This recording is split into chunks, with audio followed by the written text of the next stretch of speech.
አንድ አምላክ በሚሆን በአብ ወልድ መንፈስ ቅዱስ ስም በእውነት አምነን ጥር 8 በዚች ዕለት በአስቄጠስ ገዳም የአባ መቃርስ ቤተ ክርስቲያን የከበረና የተመሰገነ ከእስክንድሪያው ሊቀ ጳጳስ በአባ ቢንያም እጅ የከበረችበት ሆነ።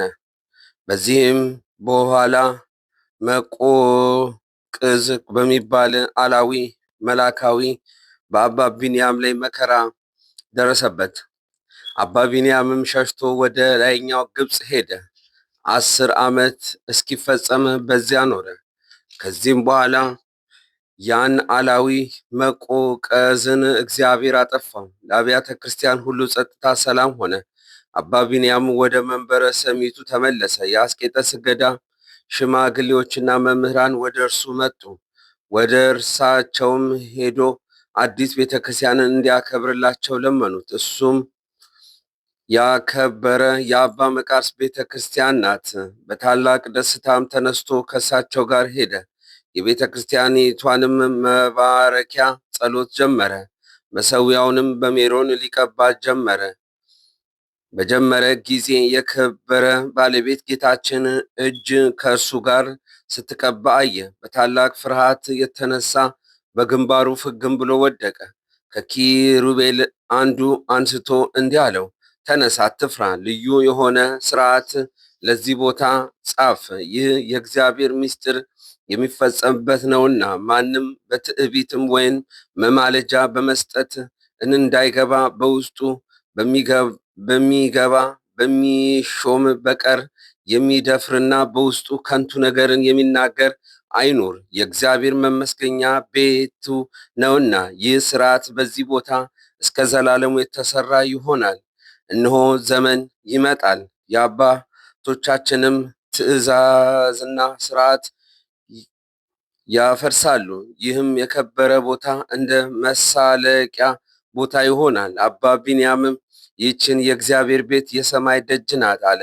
ይህንንም ከኪሩብ ጋር ሲናገር ከቤተ ክርስቲያኒቱ በበስተ ምስራቅ ተመለከተ።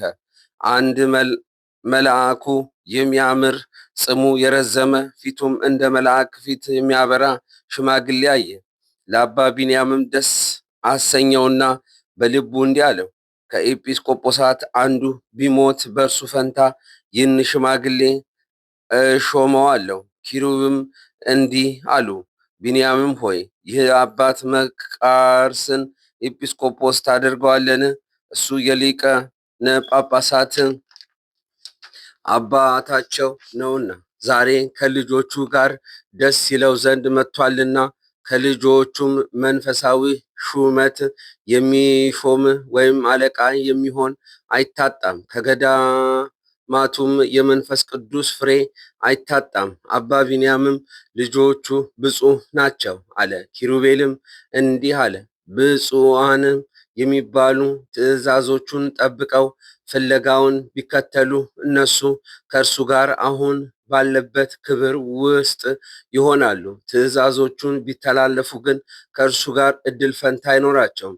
አባ ቢንያምም ኪሩቤልን እንዲህ አለው፣ ጌታዬ ሆይ በዚህ ነገር በልጆቼ ላይ ተስፋ የሚያስቆርጥ ነገር አትናገር። ነገር ግን በሰብል ውስጥ አንዲት ቅንጣት የተረፈች እንደሆነ እግዚአብሔር በውስጡ በረከቱን ያደርጋል። እንዲሁም የፍቅር ቅንጣትን በውስጣቸው የተገኘ እንደሆነ እግዚአብሔር በመንግስቱ እንደማይርቃቸው እኔ አምናለሁ።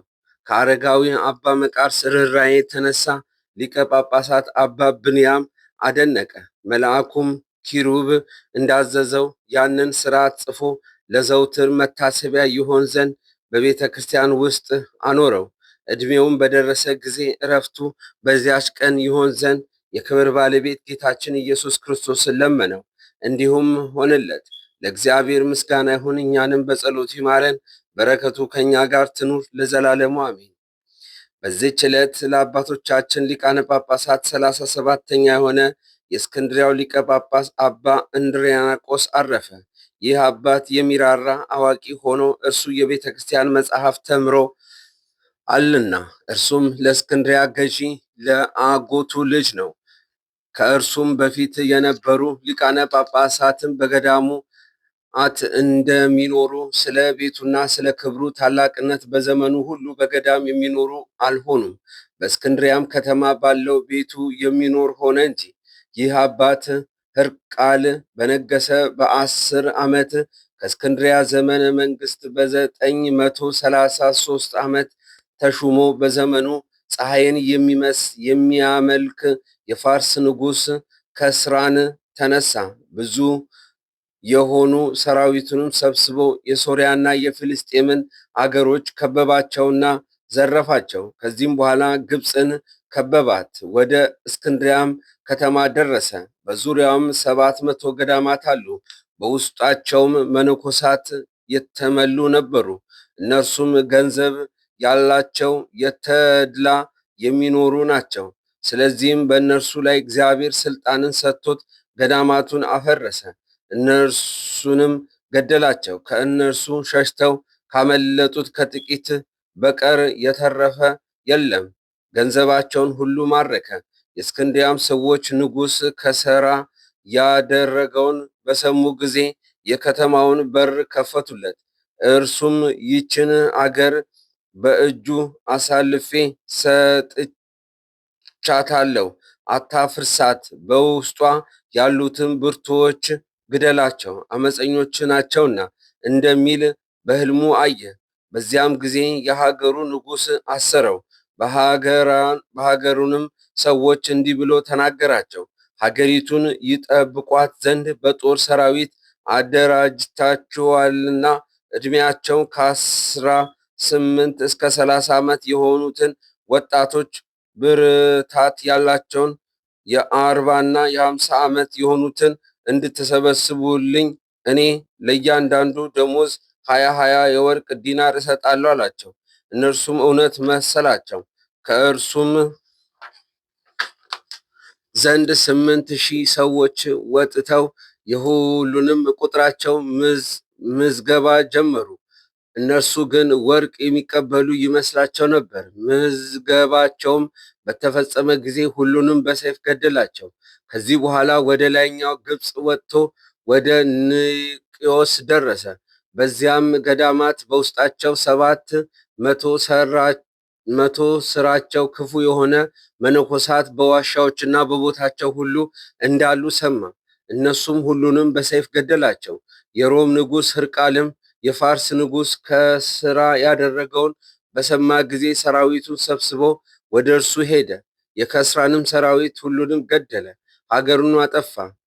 የዚህ አባት እንድርያቆስ ገድል ግን እጅግ ያማረ ነበረ። እግዚአብሔርም አገልግሎ በሰላም አረፈ። ከዓመተ ሰማዕታት 347 እስላሞች በግብፅ ከመንገሳቸው በፊት መንበረ ሲመቱ 7 ዓመት ኖረ። ለእግዚአብሔር ምስጋና ይሁን፣ እኛንም በቅዱሳን ሁሉ ጸሎት ይማረን ለዘላለሙ አሜን። ወበዛቲ ዕለት አረፈ ቅዱስ አባ ብንያም ሊቀነ ጳጳሳት ዘሀገረ እስክንድርያ ወብእቱ እመሃልቆሙ በአቦ ሊቀነ ጳጳሳት 38ቱ። በዚህ ዕለት የከበረ አባት የእስክንድርያው ሊቀ ጳጳስ አባ ብንያም አረፈ። እርሱም ለአባቶቻችን ሊቃነ ጳጳሳት 38ኛ ነው። ይህ አባት በእስክንድርያ በርስጥስ በምትባል መንደር ከአገሪቱ ከበርቴዎች ወገን ነው። የእስክንድርያ ምዕራፍ የምትገኝ ገዳም ውስጥ ስሙ ቲዮናስ ከሚባል ከአንድ ቄስ ሰው ዘንድ ከታናሽነት ጀምሮ መነኮሰና የቤተ ክርስቲያንን መጽሐፍ ተማረ። ሁልጊዜ በበጎ ስርዓት ያድግ ነበረ። በአንዲትም ሌሊት ብንያም ሆይ ደስ ይበልህ፣ በሃይማኖት በርታ፣ የክርስቶስ በጎችን ትጠብቃቸዋለህ የሚለውን ራእይ አይቶ ለመምህሩ ነገረው። መምህሩም ሰይጣናት በትዕቢት እንዳያስቱት ተጠበቅ አለው። እሱም በትሩፋቱ ላይ ትሩፋት ጨመረ። ከዚህ በኋላ መምህሩ ወደ ሊቃነ ጳጳሳት አባ እንድርያቆስ ወሰደውና ልጁ ብንያምን ያየውን ራእይ ነገረው። እሱም ቅስና ሾመውና ለቤተ ክርስቲያን አስተዳዳሪ አደረገው። አባ እንድርያቆስም እስካረፈ ድረስ በበጎ አስተዳደር ቤተ ክርስቲያንን እያስተዳደረ ኖረ።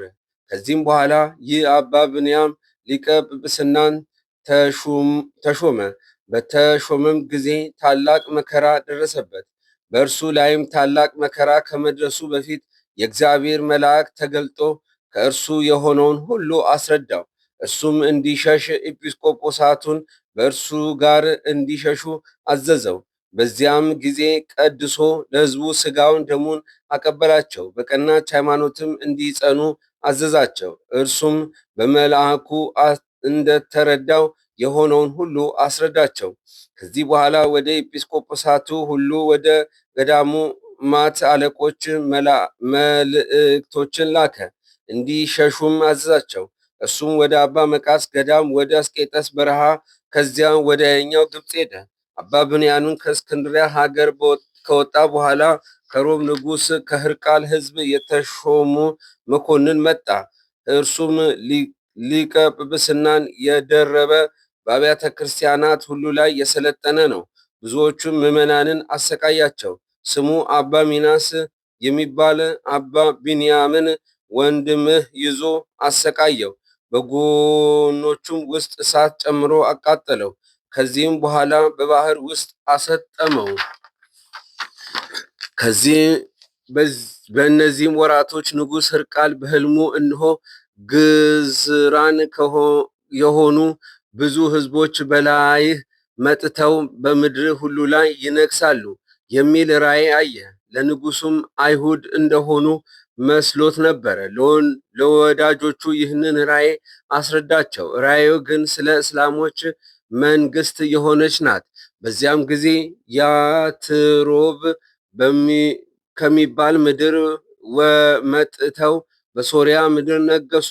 በዚያም ወቅት በአጽም ልጅ ኡመር መጥቶ በግብፅ ላይ ነገሰ። 3 ዓመት ኖረ።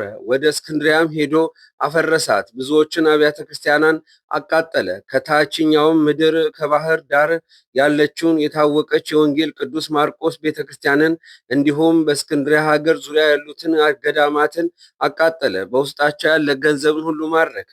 ከዚህ በኋላ የጭፍራ አለቃ የቅዱስ ማርቆስ ቤተ ክርስቲያኒቱን መርከቦች ወስዶ እጁን ወደ ሳጥን አስገብቶ ሲዳስስ የቅዱስ ማርቆስን ሥጋ አገኘው። ታላቅ እንደሆነም አውቆ በመርከቡ ውስጥ በክብር አስቀመጠው። ወልድ አፄ ኡመር ግን በአባ ብንያም ሥራ ስለምን እንደሸሸም ባወቀ ጊዜ መልእክትን ጻፈለት፣ እንዲህም አለው፣ ና አትፍራ፣ ወገኖችን አብያተ ክርስቲያናትንም አስተዳድራቸው። አባ ብንያምም ሕርቃል በነገሰ በ10 ዓመት እስላሞች በነገሱ በ7 ዓመት ከሸሸበት ቦታ መጣ። ወልድ አጽም ኡመርም አባ ብንያምን በታላቅ ክብር አከበረው። አብያተ ክርስቲያናትንም ገንዘባቸውንም የክህነቱን ምድራቸውን እንዲሰጡ አዘዘ። በ5 ሀገሮች ላይ እነግስ ዘንድ ወደ ምዕራብ ሀገር እሄዳለሁና ሂደህ ለእኔ ጸልይልኝ፣ በተመለስኩ ጊዜ የምትሻውን ሁሉ አደርግልሃለሁ አለው። አባ ብንያምም እግዚአብሔር መንገድህን ያቅናልህ አለው። በእርሱም ላይ የሚሆነውን ሁሉ ነገረው። ከዚህም ጊዜ መርከቦቹን እንዲያቀርቡለትና እንዲሄድም ፈለገ። በወደቡ ውስጥ መርከቦቹ አዘጋጁለት። ያችንም የወንጌል ማርቆስ ራስ በውስጧ ያለበትን መርከብ በገመድ አስረው ጎተቱት፣ ግን አልወጣችም። መርከበኞችም ሁሉ ተሰብስበው ቢስቧት ከቦቷ አልተንቀሳቀሰችም። የመርከቡም ሹም ፈራ፣ በውስጧ የቅዱስ ማርቆስ ራስ ስለ አለበት። ስለዚያች መርከብ ለኡመር ነገረው። ኡመርም ለአባ ብንያም ይህንን ነገረው። ቅዱስ ማርቆስ ለአባ ብንያም በሕልሙ ተገለጠለትና ቦታ አዘጋጅልኝ አለው። አባ ብንያምም በሰማ ጊዜ ተነስቶ ወደ መኮንኑ ሄደ። በመርከቡ ውስጥ ያለችውን የክብር የወንጌል ማርቆስ ራስ እንደሆነች አስረዳው።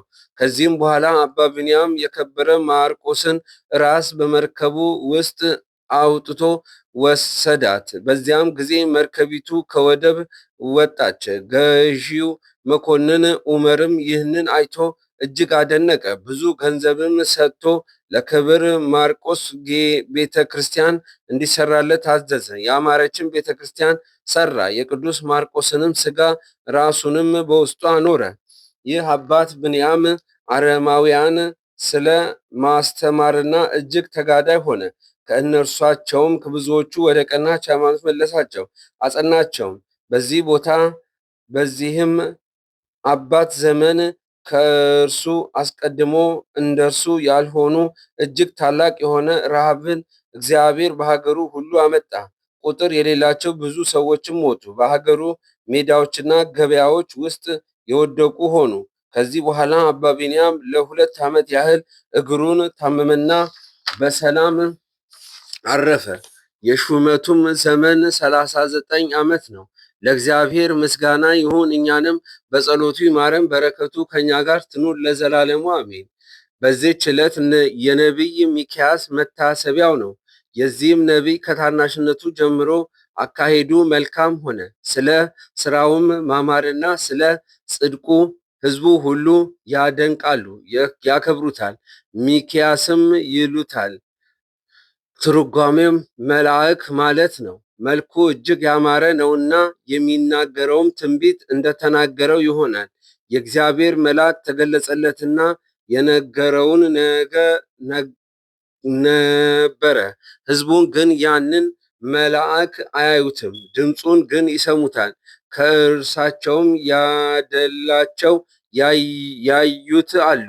በመሳፍንት መጽሐፍ እንደተጻፈው በጎልማሳነቱ አርፎ በአባቶቹ ቦታ ተቀበረ። በረከቱ ከኛ ጋር ትኑር። ለእግዚአብሔር ምስጋና ይሁን አሜን። የተመሰገነ አብ ልዑል ነው። የተመሰገነ ወልድ ክቡር ነው። የተመሰገነ መንፈስ ቅዱስ ታላቅ ነው።